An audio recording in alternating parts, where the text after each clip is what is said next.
Football ইতিহাসে কিছু রাত চিরস্মরণীয় হয়ে থাকে।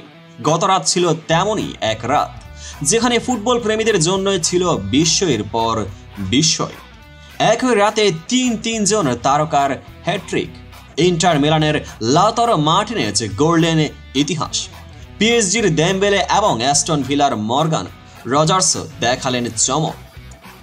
কে ছিল সবার সেরা, কে করল সবচেয়ে নাটকীয় হ্যাট্রিক, শেষ পর্যন্তই দেখুন, কারণ এ রাতের উত্তেজনা একদম অন্য লেভেলের। ইন্টার মিলানের জন্য চ্যাম্পিয়ন্স লিগের শেষ ম্যাচটা ছিল নামমাত্রই, কিন্তু লাউতারো মার্টিনেজ সেটাকে বানালেন ঐতিহাসিক রাত। মোনাকোর বিপক্ষে 3 গোল করে লাউতারো এখন ইন্টার মিলানের সর্বোচ্চ গোলদাতা। মাত্র 4 মিনিটে পেনাল্টি থেকে প্রথম গোল, এরপর 16 আর 67 মিনিটে আরও 2টি দুর্দান্ত গোল। এই পারফরমেন্স দেখে কি লাউতারোকে মেসির উত্তরসূরি বলা যায়? এদিকে পিএসজি বাঁচলো দেমবেলের জাদুতেই। এমএইচপি অ্যারেনায় স্টুটগার্টের বিপক্ষে বাঁচা মরার ম্যাচে নেমেছিল পিএসজি, হারলে বাদ, কিন্তু দেমবেলে দিলেন 3টা গোল।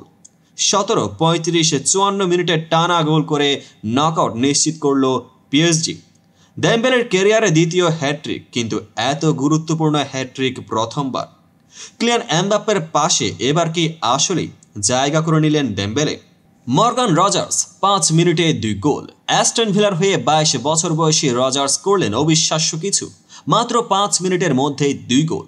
ম্যাচের একদম শেষ মুহূর্তে হ্যাট্রিক পূরণ, এমন রেকর্ড মেসি রোনালদোর নেই।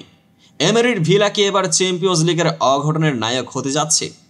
এই রাতটা ফুটবলের জন্য অবিস্মরণীয়। একই দিনে 3টা হ্যাট্রিক, এমন ঘটনা খুব কমই ঘটে।